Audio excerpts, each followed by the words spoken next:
Hello everyone, welcome back to another episode of This Old Cook. If it's your first time here, then just welcome. It's really good to see you.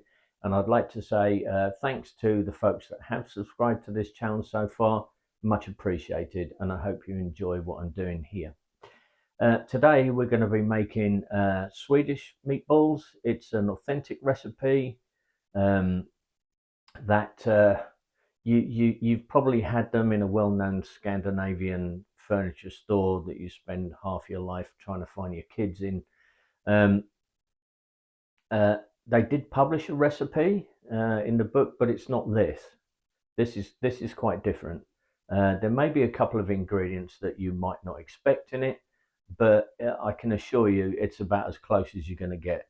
I'll also show you an easy, quick cheat to make a lovely sort of creamy gravy sauce that you can pour over should you so wish.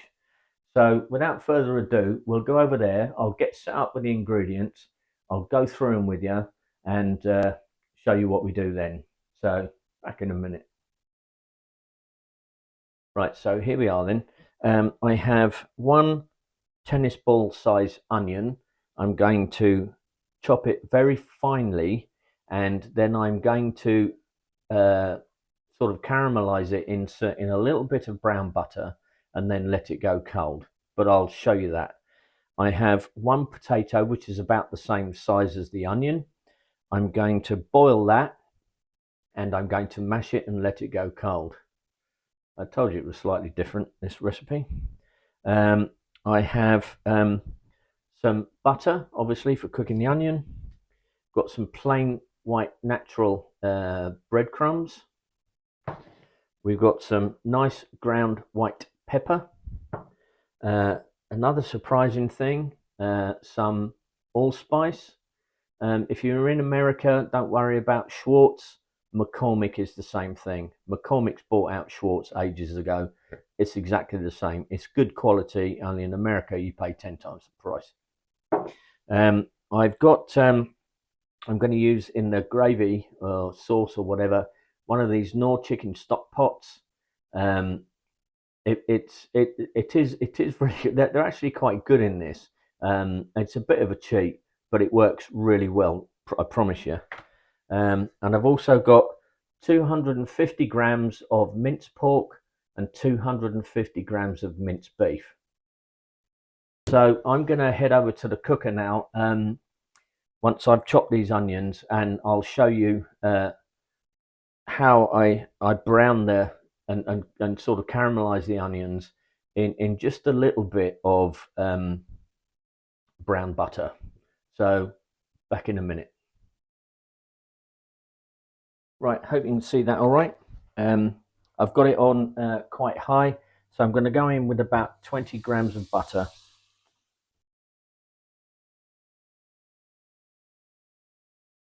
And what we want to achieve here is for the butter to not burn, but be browned. I think the fancy name is noisette or something like that, I don't know. But anyway, so it's foaming. Just keep your eye on it, don't burn it, otherwise it'll be not good. You'll see it'll start to take on a little bit of colour as it is now. You see that? Right, get in there with them onions right now. The foaming has stopped. The smell is really nice. You can smell that butter. It's a beautiful smell, brown butter. The hell is that?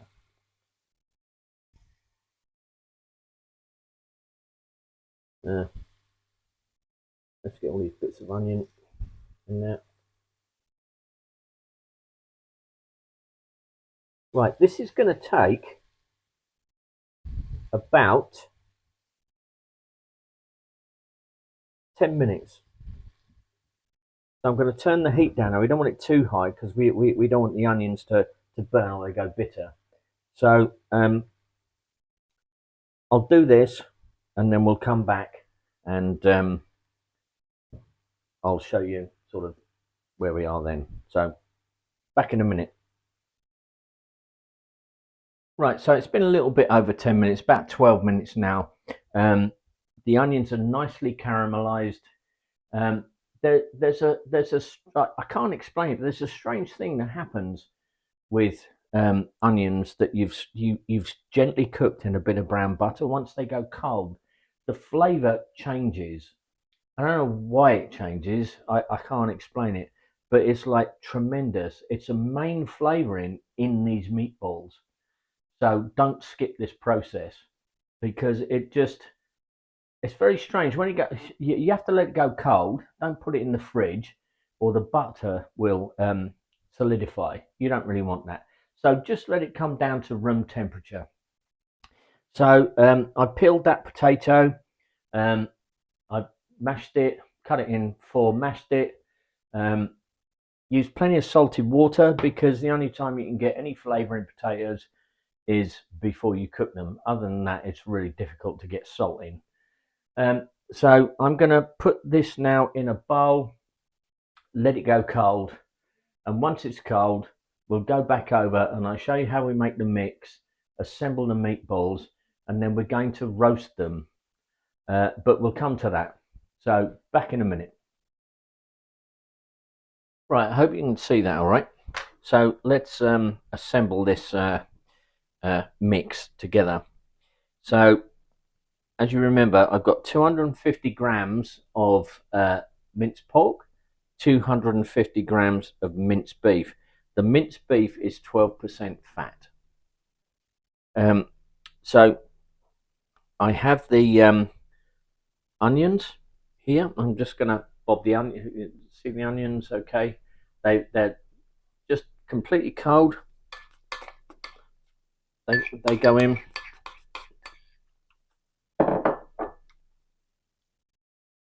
My fingers are clean.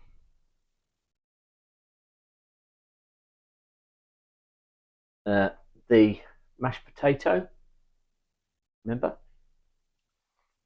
They go in.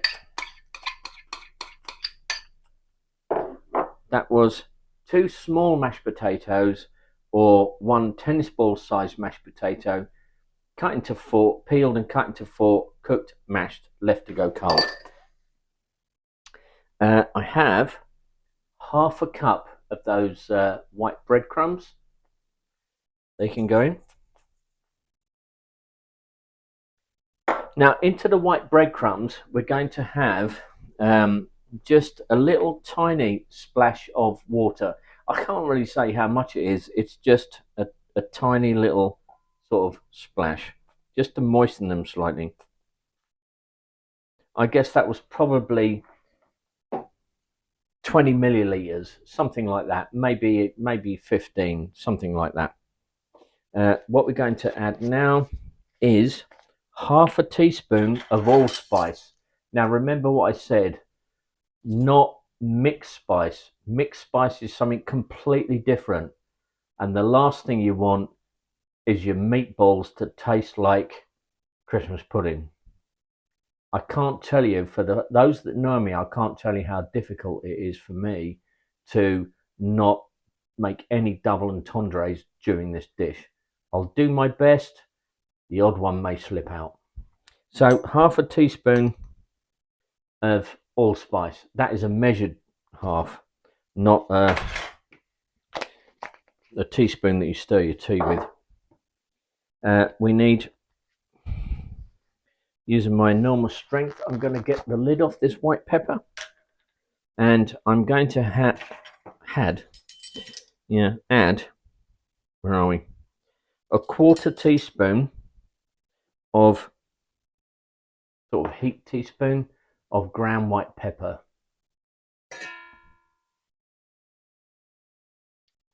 That was not the dinner gong. And I'm going to add a nice pinch of salt. Look at that. That's marvellous, eh? Okay. Now we're going to go in with our hands and we're going to mix this really good. My hands are clean. I did wash them only the other day. And we need like quite a smoothish consistency. let's get in and I'll show you. You'll work it out what I'm doing. Just squeeze it all between your fingers. Get it. It's got to be well mixed. It is odd though. The onions, once they've gone cold in the brown butter, the flavour just changes, and I still can't explain why, but it does, and it's just incredible in these meatballs. It's massively important.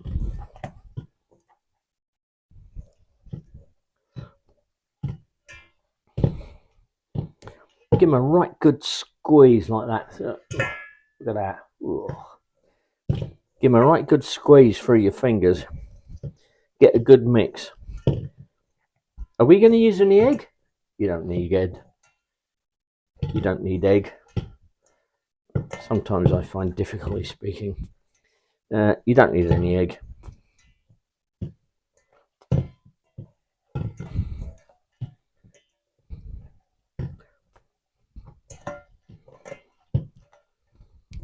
You could make this the day before, by the way.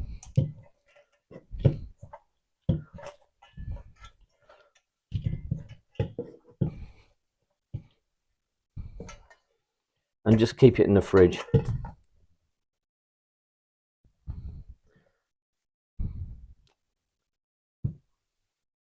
Okay, that is the meatball mix done. As I say, you don't need any egg. Just going to give my hands a quick wash. That water's really hot. So I'll just leave that for a moment while I get sorted out here. We'll get set up. We'll make the meatballs. At this point, preheat your oven to 350 degrees Fahrenheit or 180 degrees centigrade. These are going to want 40 minutes to cook. I'm intending to do these with some frozen chips that I'm going to cook in the air fryer, along with some lovely garden peas and the special cheaty sauce. So just bear with me. I'll be back shortly and we'll knock out the meatballs. Right, so here I've got a sheet pan. I've got some non-stick baking parchment in there, and I'm going to use a dessert spoon and make these meatballs. You can use like a small ice cream scoop if you want.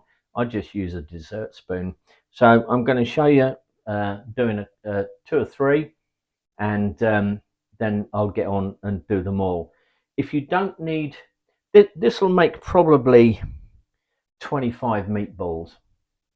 If that's too many, then just make what you need. This freezes. This mix freezes really well, really well. So just bag it up, stick it in the freezer, and it'll be ready to go. Or you could make more meatballs than you need and freeze them individually on a baking sheet, and then once they're frozen, just put them into a freezer bag, and then you can just cook them from frozen. It does work really well. So let's get on with that.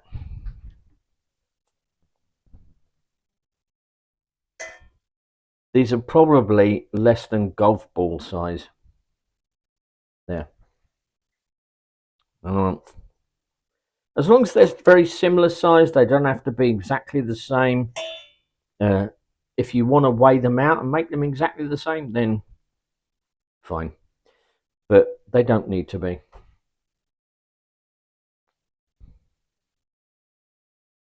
They don't need egg, as I said. Please don't worry about doing eggs.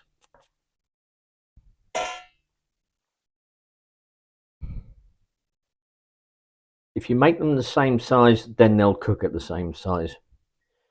By the way, if you don't watch this through to the end, then all the ingredients that I've used here are going to be in the description box below. It's better, in my experience, after watching other folks' cooking channels, rather than put the ingredients list on the screen, it's much easier to put the ingredients in the description box below, and then you can just copy and paste. So I'm going to get on and do the rest of these now, and we'll come back when we've done. By the way, while I'm just saying, I've got something coming up very special next weekend. I'm not going to say what it is right now. I do have a Facebook page. It would be by the same name, This Old Cook. It'd be great if you could follow me, and that's where I usually announce what I'm going to be cooking next. So I've got something really good coming up that you might well want to watch. So check that out. When I've done these, I'll come back. Right, so that's all the meatballs done. I managed to get 24 out of them. So just out of interest, what I'll do for folks that like sort of specifics is I'm going to weigh one of my meatballs for you, and I'll tell you how much one of them weighs. I think I'll choose the one on the left. Okay, that meatball weighed 33 grams. So that's roughly the size that you need with the mix that I've shown you, and you will get 24, maybe 25 meatballs out. So I've got the oven on preheating, and what I will do now is just use a little bit of vegetable oil. It's just plain rapeseed oil, and I'm just going to put a little drizzle just over the top of each one.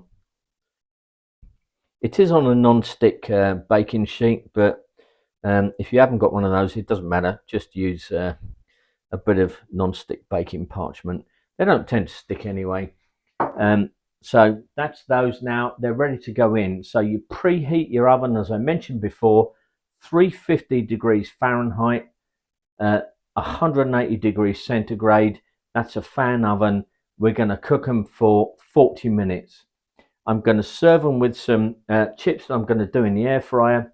Do mash if you prefer, and or rice if you like. And I'm going to make a bit of creamy gravy, and then we're going to dish them up with a few lovely garden peas. Back shortly. Right, so we're halfway through the cooking time now. So I've just pulled these out of the oven. The smell, by the way, is like incredible. I'm just going to give them a little turn over and then put them back in for the final 20 minutes of cooking. They smell so good. I tell you, they're really close to what you buy from the restaurant. Not the frozen stuff or the fresh stuff. They are different for obvious reasons, because they want you to go back and buy their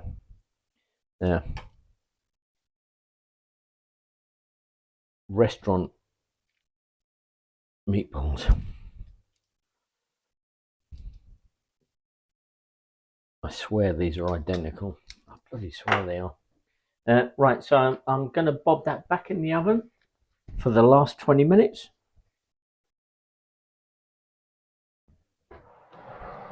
It's like an oven in there. Right, so in the saucepan there, you can see that I put one of those Knorr chicken stock pots in. If you've got your own chicken stock, then use that, because it'll be much better. I do have some, but not everybody makes their own chicken stock. That will be a subject of another video. Now each one of these takes 500 milliliters of boiling water. So I'm just going to put that in now, about 500 mil. That's 500 mil. How did I guess that? Because I can see it says it on the side of the saucepan and you can't. So I'm just going to put that on. So just turn the cooker on. Put that on number 12, so medium to high. I'm just going to get this to dissolve in.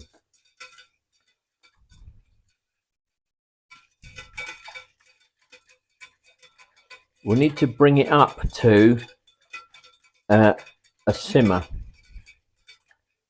These are very good. You don't need to add any salt because these are quite salty.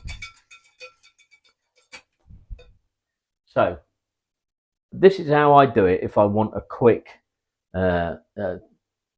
gravy or whatever.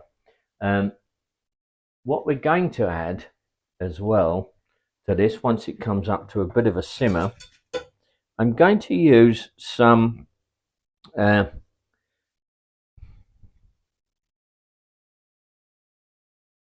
yes, chicken gravy granules. You probably recognize this if you're in the UK. It will thicken it, it'll give it a nice flavor. And then we're going to add, don't ever be afraid of cheating. You don't have to like cook an entire cow down for 15 days into 2 small dessert spoonful of jus. You can cheat too. What I will add to give it a nice creamy flavor is some whipping cream. You can see that okay? I don't want to tip it because it's full. Some whipping cream. And I'm using whipping cream because if you're in America as well, it's called heavy cream, because if you put it into hot liquid, it won't split, i.e.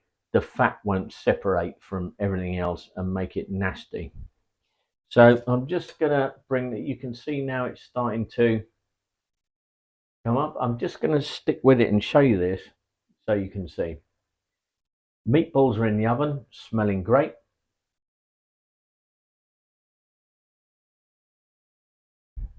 Here we go. Give it a little stir. So you want a really nice thick sauce, gravy, whatever you want to call it. And as I say, I'm going to do it with chips because who doesn't like chips and gravy? In the UK, in various places, sometimes chips and gravy is known as wets, particularly in the north. And this makes fabulous wets to have with your meatballs. I'm struggling with it a bit. Some in, give it a little stir.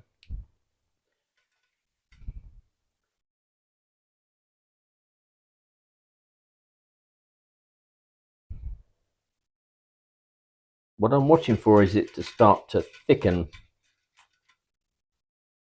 a bit more. I can't really measure it. I do it by eye. Yeah, I mean, you know, if you like a nice thick gravy or not. You don't want it to boil its brains out. So you see how it's thickening nice now? A little bit more of that. I'm just going to turn the temperature down from 12 to about 8 or 9 because we don't want it to boil like mad. Okay, that's starting to thicken nicely. So I'm going to add a little bit more.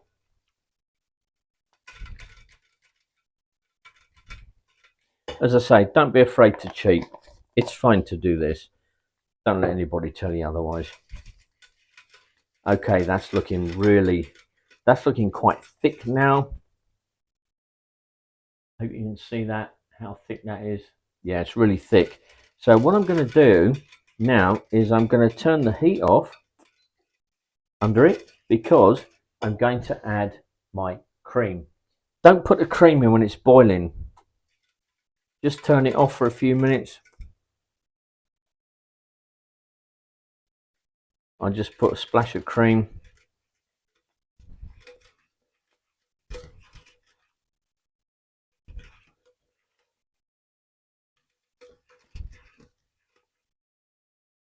So that didn't split. You see, because I use whipping cream. And that's if you're let me just get rid of this. So if you're in the well-known Scandinavian store and you've managed to find your kids and you drag them off to the restaurant and you order these with cream sauce, it's very similar. This is now ready. How long did that take? 2 or 3 minutes. So that's now ready. I'm going to move that to the back and wait for the meatballs to be finished, and then I'll come back. Right, so the meatballs are out, ready to go. We have the sauce ready and the peas ready. So let's dish this bad boy up.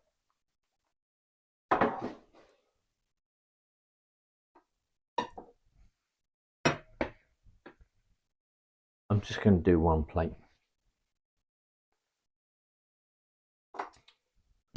The chips are, I'm just going to pop the air fryer back on if you hear a strange noise.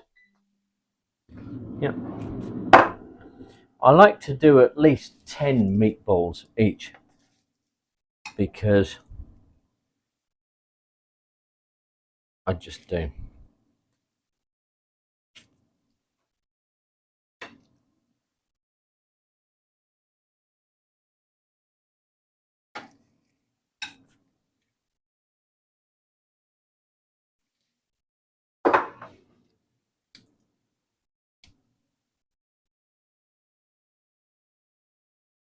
Oh, the smell from them is, you know, as I've mentioned before, everything beeps in this house. Right, so let's get a few. Oh, I've got my almond gloves on. Chippies on there.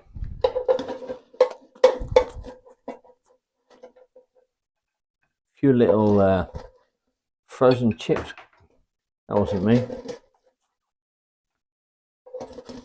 In the air fryer. Oh, that's good. Just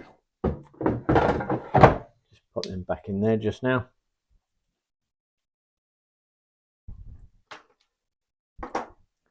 And some lovely garden peas.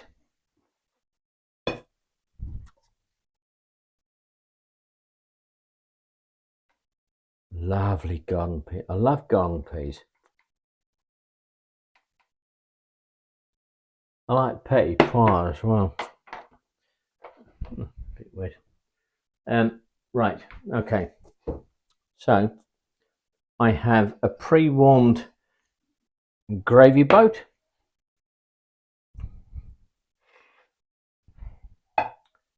Right there. And the cream sauce that we made earlier.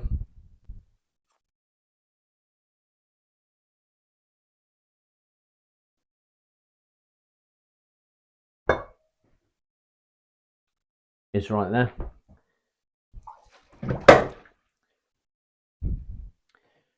This little drip down the side here, you see I'm pointing to it there, is very special, and only special people are allowed to eat that little drip. Anyway, so there it is.